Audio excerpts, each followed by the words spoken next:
Okay. So we are going to practice salary questions today, and I have shared with you the questions on WhatsApp group. Let's pick up the first question and read out what it all says. So पहले सबसे पहली requirement होती है question में ये समझने की कि क्वेश्चन क्या डिमांड कर रहा है, what we all need to calculate, and secondly what all basic informations are given, and then we correlate with the our concepts and rules, and we try to find out the desired solution which is being asked in the question. So let's pick up the first question. The first question says, initially when you will practice the questions, so in your book or in your notes, wherever you have written the question, the first thing is that you start, marking or underlining or highlighting the relevant portion, the relevant information. So the first thing is that what we have to compute is that we have to find out the income from salaries, right? And when we talk about the income from salaries, so there is the option of 115 BAC is not opted, and if 115 BAC is opted. So all the questions are roaming around the this particular concept. So we have to be little careful while performing the solving the question, that what all exemptions etc. are not available under this particular option. So that time we need to be little more careful. Then first thing is that we have to find out the income from salary.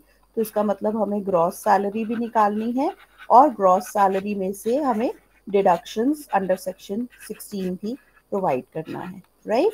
Then let's come to the question. The question says that R is employed with a company in Delhi. So it means company है तो non government है. अगर government होता तो वो जरूर question में given होता. I am just trying to explain you how to understand a particular question. Then the place is it Delhi. So it means अगर आर एफ ए दिया होगा या एच आर ए दिया होगा तो हमारे लिए ये इस प्लेस की रेलिवेंट हो जाएगी. तो कौन कौन सी इम्पॉर्टेंट रेलिवेंट इंफॉर्मेशन होती है जो हमारे सॉल्यूशन को अफेक्ट कर सकती हैं. Secondly, it is given that he has been appointed in a grade system. तो grade system जो है 18,500, 22,000, then 1,000 till 30,000 हमारा इसमें है, and the date is given. This is since 1st January 2012. ठीक है, तो ये हमारा वर्किंग नोट्स हो जाएगा जब हमें बेसिक सैलरी अपने प्रीवियस ईयर के लिए निकालनी है. फिर उसके बाद है कि he is paid 20% of salary as dearness allowance. ठीक है, सो डीए हमारा गिवन है विच इज 20% ऑफ सैलरी. तो सैलरी बिल्कुल करेक्ट होनी चाहिए, अदरवाइज अगर सैलरी का अमाउंट गलत होगा तो डीए का अमाउंट भी गलत हो जाएगा. Then it is given rupees 5,000 as HRA. This is initially means if you have the question with you तो आप उसको अंडरलाइन कर सकते हो, सर्कल कर सकते हो या हाईलाइट कर सकते हो. Once you will practice 5-10 questions like this. So after that you will come into the habit that by just reading the question you will be able to get all these figures. Then after HRA, he has hired an accommodation on monthly rent of 6,500. तो अब इसमें he is an employee. ठीक है, तो employ जो है वो rented accommodation पे रह रहा है और उसका रेंट जो है वो 6,500 पर मंथ है. ठीक है, so because he in continuing is being talked about the employee. ठीक है, तो उसमें रेंट जो है वो 6,500 पे कर रहा है. He contributes 17% of his salary and dearness allowance to RPF, and the employer contributes an equal amount. तो जो एम्प्लॉय कंट्रीब्यूट कर रहा है, तो एम्प्लॉय का जो कंट्रीब्यूशन है वो हमारा आरपीएफ में, अगर हम उसमें लेंगे 115 BAC की ऑप्शन नहीं लेते तो उस केस में हमें 80C के अंदर उसकी डिडक्शन मिल जाएगी. 115 BAC ऑप्ट करते हैं तो उसके अंदर ATC की डिडक्शन नहीं मिलेगी। तो 17% of basic salary plus DA जो वो कंट्रीब्यूट कर रहा है RPF में, this will come under deduction under section 80C। ठीक है जी, तो उस चीज के लिए हमें ध्यान रखना है। अब जो एम्प्लॉयर का कंट्रीब्यूशन है, एम्प्लॉयर का कंट्रीब्यूशन भी सेम है आरपीएफ में। तो आरपीएफ में 17% कंट्रीब्यूट कर रहा है, तो अगर आपको रूल ध्यान हो तो इन एक्सेस ऑफ 12% जो होता है आपका आरबीएस रिटायरमेंट बेनिफिट सैलरी का, your basic salary plus DA forming part of salary plus commission at fix percentage, तो अगर उससे 12% से ज्यादा एम्प्लॉय का कंट्रीब्यूशन होता है तो जितना हमारा एक्सेस कंट्रीब्यूशन होता है उसका जो अमाउंट है वो आपका टैक्सेबल हो जाता है, ग्रॉस सैलरी में ऐड हो जाता है। ठीक है, इसके बाद next information is being given that he has been given a car of 1.6 litre engine capacity. तो कार जो है 1.6 लीटर की है, so it means it is small car. अगर एक 1.6 लीटर से ज्यादा होगी तो वो बिग कार मानी जाएगी। Then which is used by him for his personal purposes also. तो इसका मतलब ऑफिशियल प्लस पर्सनल पर्पसेस दोनों के लिए गया है। Then driver salary and all expenses for official use of the car are incurred by the employer. तो इसके अंदर जो ऑफिशियल यूज के आपके एक्सपेंडिचर है, this is met by employer. और कार जो है उसका पर्सनल एक्सपेंडिचर के लिए आपकी उसमें it is being met by the employ. तो इस केस के अंदर इफ यू रिमेंबर, तो जो हमारा 600 for small car and 900 for big car plus 900 if driver is being provided, वो वाला आ जाता है। अगर ऑफिशियल और पर्सनल पर्पसेस दोनों के लिए एम्प्लॉयर एक्सपेंडिचर इंकर कर रहा होता तो उस केस में 1800 या 2400 वाला रूल आ जाता। जब वो दोनों पर्पसेस के लिए, car owned by employer, running and maintenance expenditure met by the employer, car used for both the purposes, तो उसमें 1800 plus 1800 for small car, 2400 for big car and 900 for driver, वो वाला रूल आ जाता। बट बिकॉज इस is partially official use के लिए employer they रहा है, बट उसने कार के लिए एक्सपेंडिचर जो है पर्सनल के लिए एम्प्लॉय में मीट आउट कर रहा है, तो उसमें हमारा रूल 600 प्लस 900 वाला आ जाएगा। Next information is being given, that is his personal gas, telephone bills, etc. have been paid by the employer. So it means monetary obligation of employee met by employer. तो gas electricity bills जो है, telephone bills जो हैं, उसके अंदर वो सारे expenditure जो हैं, these have been met by the employer। तो उस केस के अंदर we have to see कि आपका क्या परक्विजिट वैल्यू जो है वो टैक्सेबल होगी। तो इस केस के अंदर गैस एंड टेलीफोन बिल जो है दे रहा है, बट टेलीफोन बिल जो है वो एग्जम्प्टेड परक्विजिट में आ जाता है, और गैस के अंदर जो भी एक्चुअल एक्सपेंडिचर एम्प्लॉयर इंकर कर रहा है वो एक्सपेंडिचर आपका टैक्सेबल हो जाएगा। Then after that it is being given compute the income from salary for the assessment year 21-22. So I hope the details of the question clear to all of you. You can write in the chat box. Question समझ में आ गया? Now let's move to its solution. Excuse me, ma'am. हाँ जी बेटा। Ma'am ये वो वाला case है जो कार ओन्ड बाय एम्प्लॉयर और एक्सपेंसेस मेड बाय एम्प्लॉई है। हाँ, उसमें एक एक्सपेंसेस मेट बाय, देखो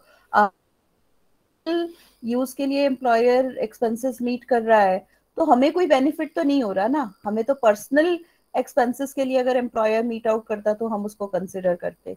बट इसके अंदर कार भी प्रोवाइड की गई है, ड्राइवर भी प्रोवाइड की गई है, लेकिन personal expenses met by employ है, तो ये कैटेगरी आ जाएगी car own by employer, expenses met by employ. क्योंकि अगर वो ऑफिशियल पर्पस के लिए हमें कुछ मिल रहा है तो वो तो हमारी परक्विजिटी नहीं है, हमारा उस पे व्हाट यू कॉल इट, कोई वैल्यू हमारी उसमें टैक्सेबल आएगी नहीं, right? Yes, ma'am. Okay, so now let's move to the solution, where I have told you ki the way we used to make the performer in accounts. So you have to write the heading, you have to make the performer, the all these things, अगर open book exam है और उसमें भी आप performer बनाए बिना आप upload करते हो answer, so definitely it is going to lead to less marks. So even though these things are not having the extra marks, but definitely it adds to the presentation and you tend to get good marks. So computation of income from salary of R for assessment year 21-22. I cannot use the scale on the board, so lines might be little disturbed, but I think you can use the scale and you can use the proper bifurcation. Let me try to be little accurate, if to the extent it is possible.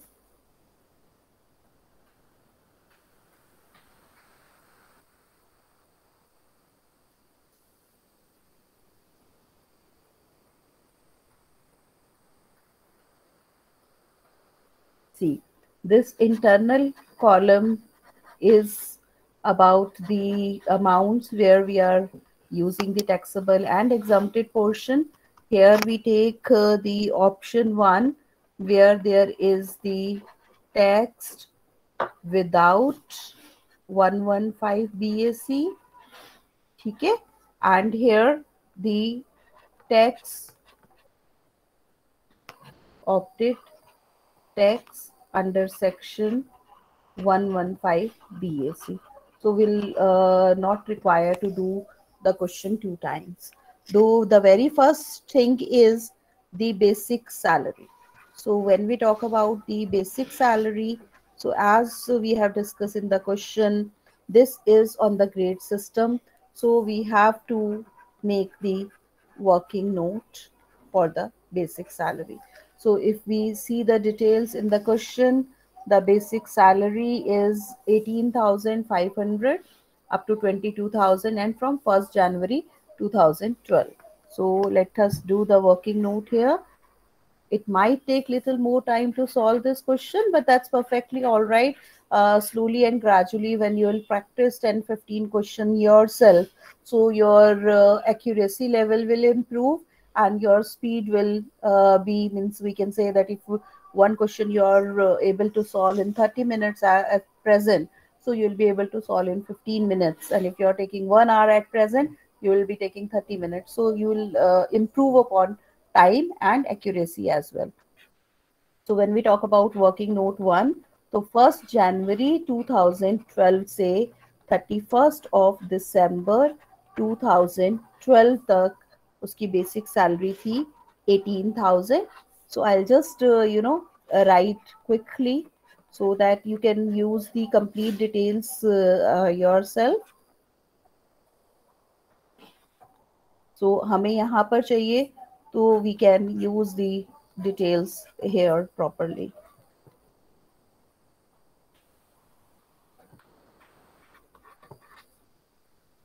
I hope you people are solving it simultaneously along with me.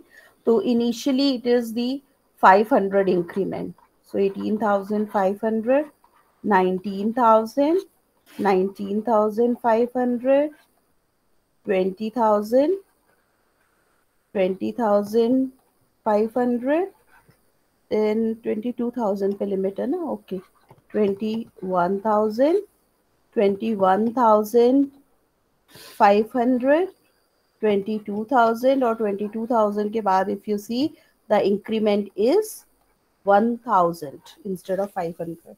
So this table is clear to all of you. So we have to take salary in the previous year starting from 1st April 2020 till 31st of March 2021. तो इसका मतलब अप्रैल से लेके दिसंबर तक 9 months के लिए salary आएगी 22,000 and जनवरी फरवरी और मार्च 21 आना चाहिए यहाँ पर, राइट. सो 3 months के लिए आपके पास आ जाएगी salary 23,000. Any query at this point? Yes, please. If this particular step is not clear, you can ask. Here we'll take 22,000 for 9 months plus 23,000 for 3 months. So can you please make a total of the basic salary? 2,67,000, ma'am. 2,67,000. Okay. So whether we opt to be taxed under 115 BAC or not, this particular point is not going to make any difference. The salary will be taxed under in both the cases, right? This point जो grade system में हमने अभी salary discuss की, first basic step था, आपको clear है? अगर salary fix system में होती तो वो 12 महीने की पूरी वही सैलरी आ जाती. Is it clear? This step is clear to all of you? Yes, ma'am. Okay, so now if we see the DA, so in the question DA is 20% of the salary. So in this case we have got the salary 2,67,000, right? So straight away 20% of DA we can take as the salary. Please tell me the amount. 53,400. 50? 50,400. 53,400. Okay, so in both the cases DA is going to be fully taxable, right? Now the next information after the DA is given HRA. So HRA received 5,000 per month, right? And HRA exempt is going to be working note 2. The way we have to calculate 60,000 and we'll try to find out how much amount is being exempt. So in this particular case, again, we'll have to move for the working note. Can anyone tell me the rule of HRA exemption? HRA received, rent paid minus 10% of salary. Then daily है तो 50% of salary आ जाएगा. So HRA received is 5,000 per month, right? And rent paid is 6,500. Yes. Rent paid कितना है बेटा? Yes, ma'am. 65. 6,500 per month है. And minus 10% of salary कैसे आएगा? 10% of salary अब इसके अंदर हमारा change हो रहा है. If you say the salary is being changed on 1st of January, तो इसका मतलब जो हमारी exemption है वो 3 months के लिए अलग निकलेगी और 9 months के लिए अलग निकलेगी. So we have to calculate separately. HRA received, this is from 1st April 2020 से 31st of December 2020 तक एक एग्जम्पशन आएगी और 1st January 2021 से 31st of March 21 तक सेपरेटली आएगी. तो HRA received would be 5,000 per month. तो 5,000 into 9 कैलकुलेट करो एंड 5,000 into 3, 15,000 यहाँ आ जाएगा. 45,000 आपका यहाँ आ जाएगा. ठीक है. उसके बाद HRA रिसीव्ड के बाद आपका आ जाता है rent paid minus 10% of salary. ठीक है. Rent paid is 6,500 per month, question में गिवन है. तो 6,500 into 9 माइनस 10% ऑफ सैलरी कितनी है यहाँ पर हमारी? 22,000. 22,000 into 9 प्लस इसका 20% आपका कितना आ जाएगा DA? 4400 4400 इंटू 9। एक बारी कैलकुलेट करना इसको।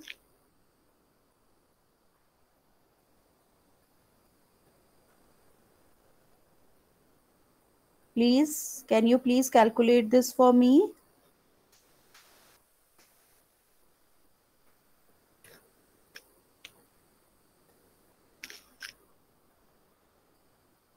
Ma'am, 2,37,600. किसका आ रहा है 2,37,600? Ma'am, पूरा combination. इसका तो 10%, उसका yes. 10% लेंगे ना, तो 6500 इंटू 9 कितना आया? माइनस 2,37,600 बोला है, तो Yes. 2,600 है ना, तो Yes, एक जीरो कट जाएगा तो 10%। अब 6500 इंटू 9 कैलकुलेट करो। Ma'am, 58,500. 58,500, okay, 58,500। So it means ये आ गया। And then house is in Delhi, तो 50% ऑफ सैलरी, तो इसमें आ जाएगा हमारा 50% ऑफ 1,37,600 का 50% आ जाएगा। So now you calculate these three figures. This यहाँ पर आया 58,000 माइनस 23,760, क्या अमाउंट आया हमारे पास? 34,740. 34,740 and 50% of 2,37,600.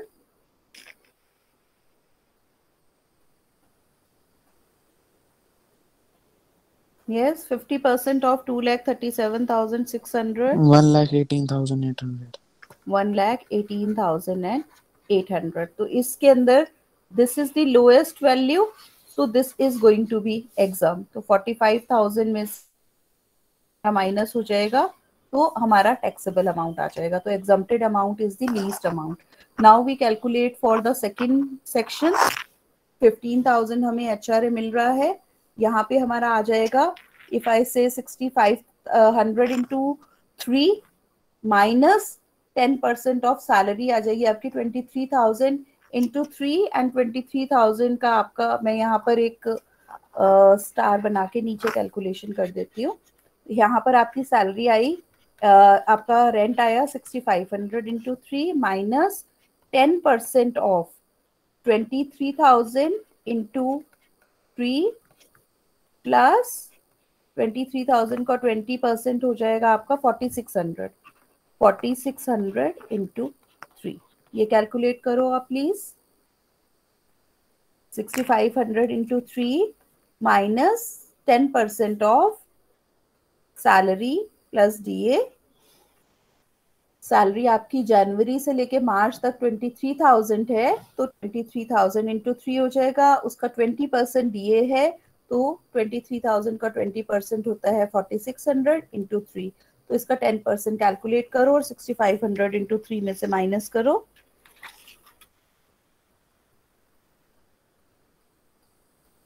The salary this total is coming 82,800। Figure सही है? 23,000 इंटू 3, Yes, ma'am. ठीक है, 82,800। तो इसका 10% आ जाएगा आपका 8,280 और Ma'am, 11,220.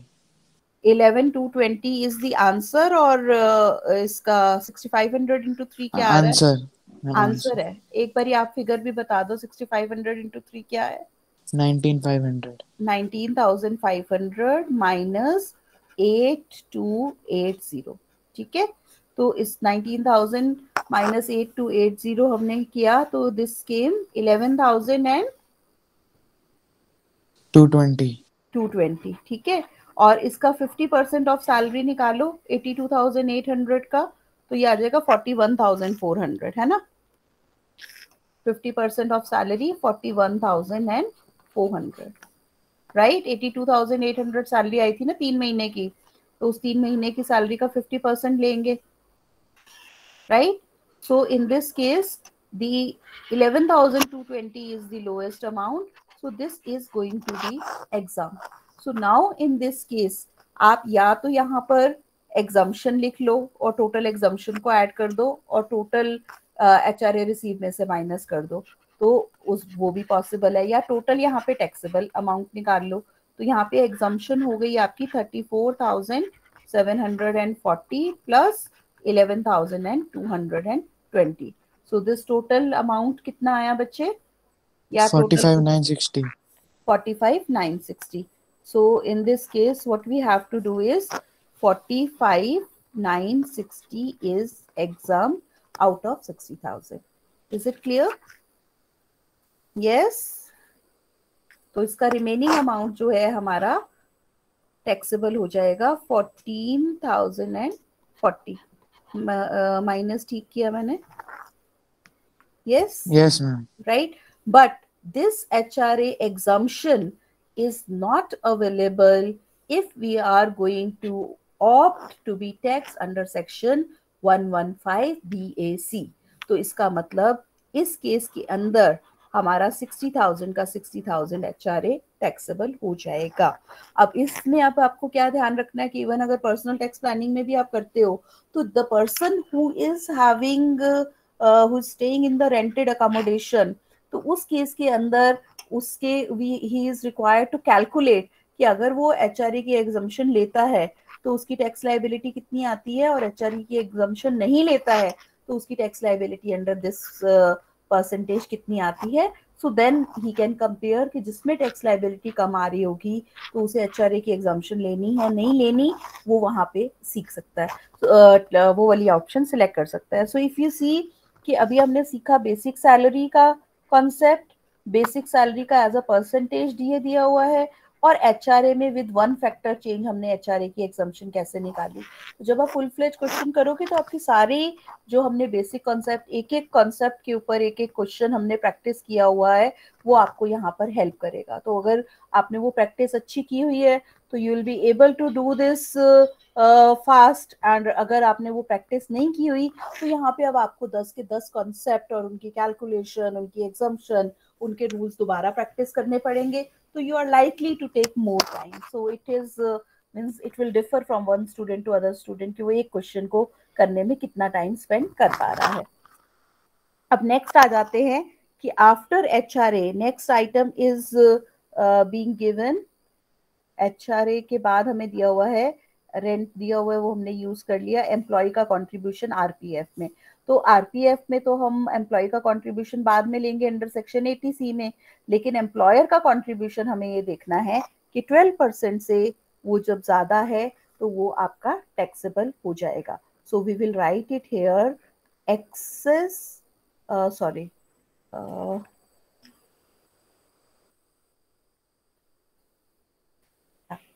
we need to write here employers contribution to RPF in excess of 12%, right? So if you see तो वो 17% हमें फिगर दी हुई है, तो 17% हमें निकालना है पहले कि 17% ऑफ सैलरी प्लस DA का कंट्रीब्यूट कर रहा है, तो उसका आपका कितना अमाउंट आता है, और उसके अंदर से आपको उसमें माइनस करना है 12%. So either you can straight away calculate the 5% amount, or you can calculate and you can deduct. So generally क्या होता है कि DA is part of इसमें contribution recognized provident fund में include हुआ है, तो उसमें आपको उसी का ही कैलकुलेट करना है। Sometimes where we have to calculate separately कि यहाँ पे 17% ना लिख के वो कहता कि एम्प्लॉयर जो है RPF में 25,000 कंट्रीब्यूट कर रहा है, तो फिर उस केस में आपको पहले 12% निकालना पड़ता और 25,000 से माइनस करना पड़ता। So can you please do this calculation for me. Employers contribution in excess of 12%, आपका सैलरी जो आई है वो है 2,67,000 आया है, तो 2,67,000 का 5% कैलकुलेट करेंगे बेटा, 2,67,000 and sorry plus DA 53,400. Shall I go to the working notes? I think this table is over. Can you make total of 2,67,000 and 53,400.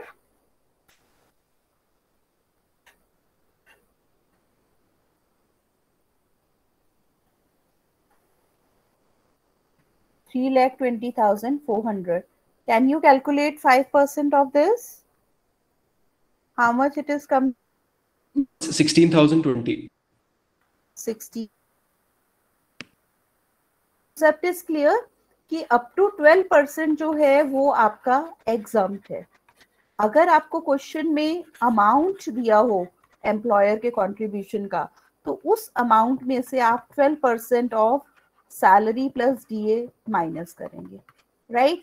अगर आपको यहाँ पर परसेंटेज दिया हुआ है कि 17% of salary plus DA contribute कर रहा है, so it means we can straight away reduce the 12% of the same, or if 17% of basic salary, तो उसके अंदर आपको माइनस करना पड़ेगा 12% of salary plus DA, right? ये दोनों तीनों कैलकुलेशंस आपको समझनी पड़ेंगी. So the amount of salary plus DA is coming 3,20,400. तो चाहे आप इसका 17% निकाल के 12% निकाल के माइनस कर दो या स्ट्रेट अवे परसेंटेज ले लो, that is up to you. ठीक है? So 16,020 is the employer's contribution. So I am writing here just the amount 16,020, and here also 16,020. It is going to be tax.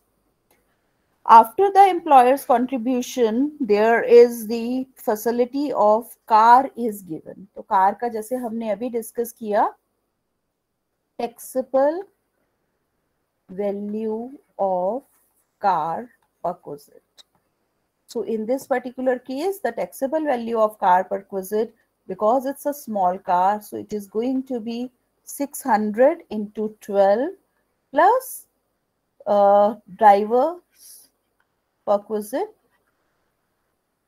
This is going to be 900 into 12. So this is going to be 7,200 and 10,800. ठीक है?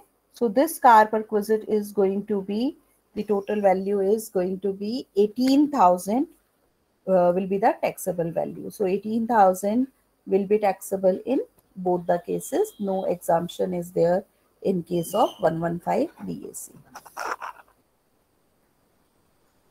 Please raise your queries simultaneously if any point is not clear to any one of you.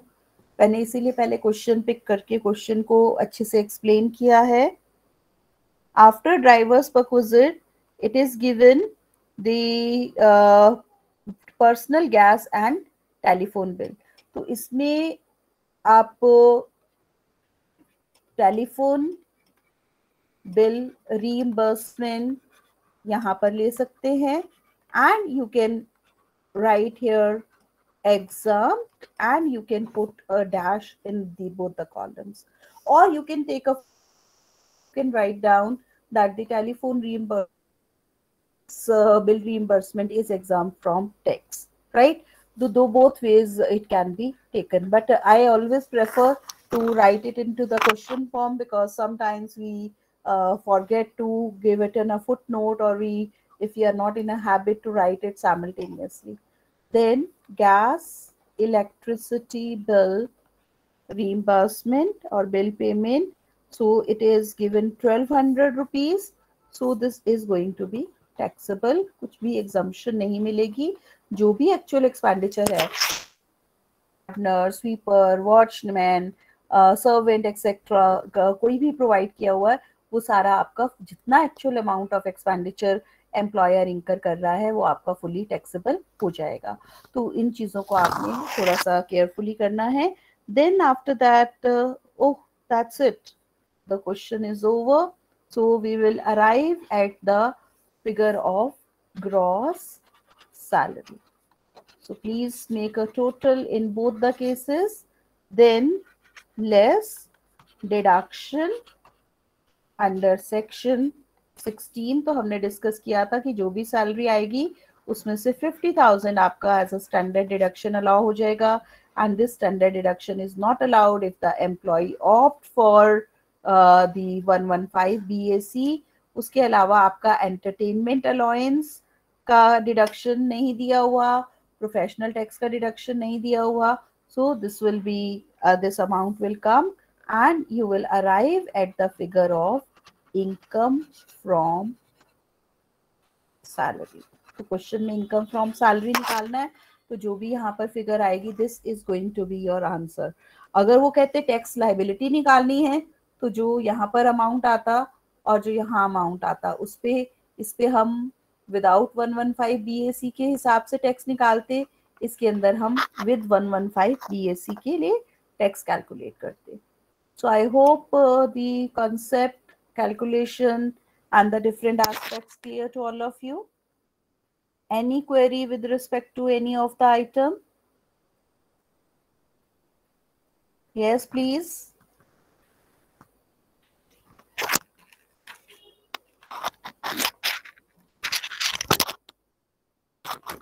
No response? या सब कुछ समझ में आ गया या कुछ भी समझ में नहीं आया? What should I consider, Vicha? Vineet, just Japneet, Gurjas, Ram. थोड़ा थोड़ा आ गया मैम. थोड़ा थोड़ा आ गया. प्रैक्टिस करोगे तो थोड़ा और आ जाएगा. What about others?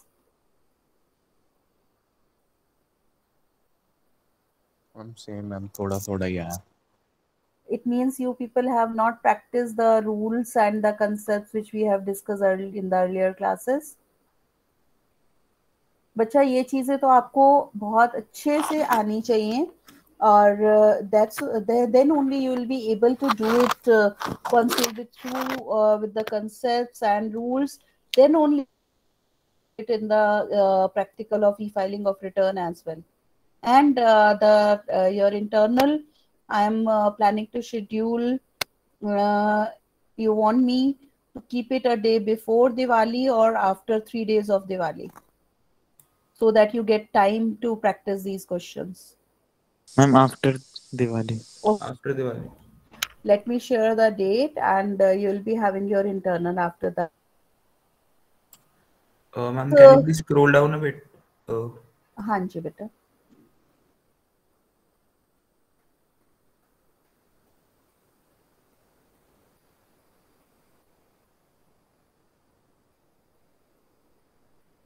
फाइन.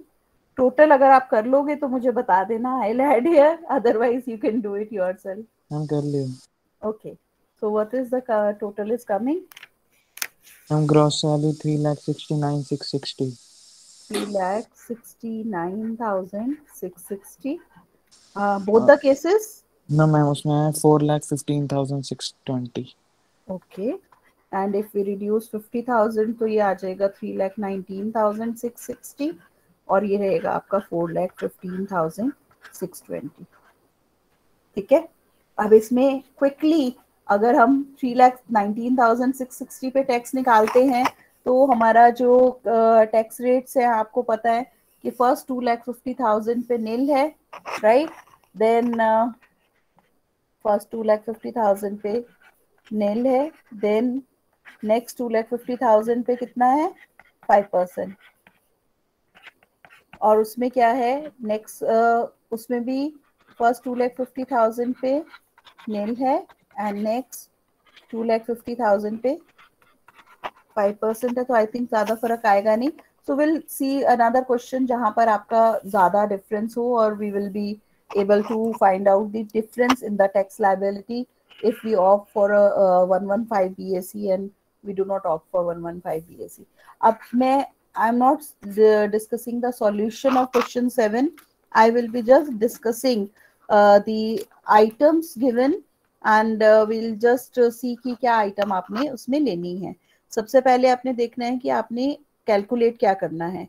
इसके अंदर calculate again income from salary निकालनी है और it is to be calculated कि अगर वो ऑप्शन बी 115 BAC ले रहे हैं और 115 BAC नहीं ले रहे हैं. ठीक है. तो इसमें सबसे पहले आ गया कि it is missus Sheetal Bhandari's income. We have to see कि कोई फीमेल्स के लिए कोई सेपरेट एग्जाम्पशन तो नहीं है, so no not this year. Salary 14,000 per month है, एज इट इज सिंपल आ जाएगा, 12 मंथ्स की सैलरी है। DA under the terms of employment 12,000 per month, इसका मतलब जो डीए है, सैलरी जो है 14,000 पर मंथ है, तो पूरा 12 महीने के लिए आ जाएगी विदाउट एनी डिफिकल्टी। डीए जो है 12,000 पर मंथ पर एनम है, सॉरी ये आपको ध्यान रखना पड़ेगा, 1 lakh, I am reading the salary wrong, it is 1,14,000 per annum, ठीक है। सो 12,000 पर एनम है और फुल्ली टैक्सेबल है, 100% फॉर्मिंग पार्ट ऑफ सैलरी है, ठीक है जी। एजुकेशन अलाउंस जो है, children education allowance, it is 5,700 per annum for 2 children है। तो इस केस के अंदर चिल्ड्रन एजुकेशन अलाउंस जो एग्जम्पशन होती है 100 into 12 into 2, so it means 2,400 हमारी इसमें एग्जम्पशन आ जाएगी, रिमेनिंग टैक्सेबल हो जाएगा। मेडिकल अलाउंस 7,200 पर एनम है और एक्चुअल एक्सपेंडिचर 8,000 है, बट मेडिकल अलाउंस अगर आपको याद होगा तो वो आपका फुली टैक्सेबल होता है, उसमें आपकी एग्जम्पशन नहीं होती। मेडिकल रीइंबर्समेंट में आपको कहीं पे उसमें किसी किसी सिचुएशन में आपका मेडिकल फैसिलिटी के अंदर एग्जम्पशन आपकी आ जाती है। Then next is RFA, Ghaziabad में है, पॉपुलेशन 15 लाख है और कंपनी 3,000 पर मंथ उसका रेंट पे कर रही है और हाउस फर्निश्ड है और rent of furniture 2,000 per annum है। तो अगर हम आरएफए की वैल्यू लेंगे where the population is less than 25 lakh but more than 10 lakh, तो 10% ऑफ सैलरी और actual rent paid whichever is less. और उसके अंदर सैलरी के अंदर हमने डिस्कस किया था basic salary, DA forming part of salary, taxable allowances, any other monetary emolument paid, but वो में कंट्रीब्यूशन नहीं लेगा, एग्जम्प्टेड अलाउंसेस नहीं लेगा, परक्विजिट वैल्यू नहीं लेगा, रिटायरमेंट बेनिफिट नहीं लेगा। तो जो आपकी सैलरी का मीनिंग आएगा उसका 10% आपकी आरएफए आ जाएगी, प्लस उसके अंदर cost of furniture 2,000 per annum है, तो 2,000 उसके अंदर कॉस्ट ऐड हो जाएगी, और अगर कुछ उससे एम्प्लॉय की सैलरी में से डिडक्ट कर रहे हैं तो वो भी माइनस हो जाएगा। फिर उसके बाद आ गया domestic servant, sweeper, watchman at the rate of 250 आपका प्रोवाइड किया है, तो 250 इंटू 3 इंटू 12 भी ले सकते हैं और अलग अलग परक्विजिट वैल्यू भी आप इसकी लिख सकते हैं। Company spend ₹4,000 on her refresher course, तो ट्रेनिंग के ऊपर जो एक्सपेंस होता है वो आपका, चाहे आप क्वेश्चन के अंदर लिख लीजिए चाहे आप उसका फुटनोट लेके उसको मेंशन कर दीजिए। उस contribution to RPF is 8,000 and employers contribution is 6,000। तो आप एक बारी देख लेंगे कि आरपीएफ का जो कंट्रीब्यूशन है वो एम्प्लॉयर का 6,000 है, so it should be less than 12% of salary. तो एक बारी आप कैलकुलेट कर लेंगे बेसिक सैलरी प्लस डीए का, तो अगर वो 12% से कम है या अप टू 12% है तो टैक्सेबल नहीं होगा, 12% से ज़्यादा है तो जितना एक्सेस अमाउंट है वो आपका टैक्सेबल हो जाएगा। उसके बाद टेलीफोन बिल रीइंबर्समेंट है, पेमेंट है direct, free telephone perquisite है, so this is going to be exempt, telephone perquisite is exempt, ठीक है। फिर professional tax of ₹1,000 is paid, तो स्टैंडर्ड डिडक्शन की जब डिडक्शन देंगे तो ₹1,000 professional tax under section 16 subsection 3 आपकी 1,000 की डिडक्शन भी मिल जाएगी। 16(2) आपका होता है एंटरटेनमेंट अलाउंस का, और एंटरटेनमेंट अलाउंस की डिडक्शन तब मिलती है जब आपका एम्प्लॉय गवर्नमेंट एम्प्लॉय हो। Entertainment allowance receive 20% of basic salary or ₹5,000, whichever is less is allowed for deduction on account of entertainment allowance. So once you will do this, so you will get the we can say the gross salary, और gross salary में से deductions minus करोगे तो income from salary आ जाएगी। And if we talk about 115 BAC, तो सिर्फ आपका जहाँ पर फर्क आएगा वो आपका फर्क आएगा कि एजुकेशन अलाउंस की आपको एग्जम्पशन नहीं मिलेगी 115 बीएसी में, तो उसका इफेक्ट कहीं ना कहीं बिकॉज आरएफए में हम टैक्सेबल अलाउंसेस लेते हैं तो थोड़ा सा फर्क उसका आरएफए में आएगा. Rest there is all the other items are going to remain same in both the option. एक आपका चिल्ड्रन एजुकेशन अलाउंस की जो है आपकी एग्जम्पशन नहीं मिलेगी, और जब वो एग्जम्पशन नहीं मिलेगी तो जब आप आरएफए की वैल्यू कैलकुलेट करेंगे और उसमें टैक्सेबल अलाउंस रहेंगे तो it will have the impact over there as well. So I hope you will this question yourself and we can discuss solution, and if you will face any problem so we can discuss your problem as well. And I think the next question we can take up in the next class, but this is more or less I can see all the items are same. इसमें director है company का, grade system में salary दी हुई है, और DA जो है 20% of salary दिया हुआ है, प्लस कंट्रीब्यूशन टू आरपीएफ दिया है. आरएफए ओन बाय कंपनी है, तो आरएफए ओन बाय कंपनी है तो उस केस के अंदर हमारा आ जाएगा आरएफए ओन बाय कंपनी है तो 15% ऑफ सैलरी. यहाँ पर एक गलती करी है इस क्वेश्चन में मैंने आरएफए में, कि जब आरएफए के अंदर एम्प्लॉयर ने अकोमोडेशन रेंटेड ली हुई है, रेंट फ्री अकोमोडेशन, तो उस केस के अंदर यहाँ पर 10% नहीं आएगा, 15% ऑफ सैलरी आएगा.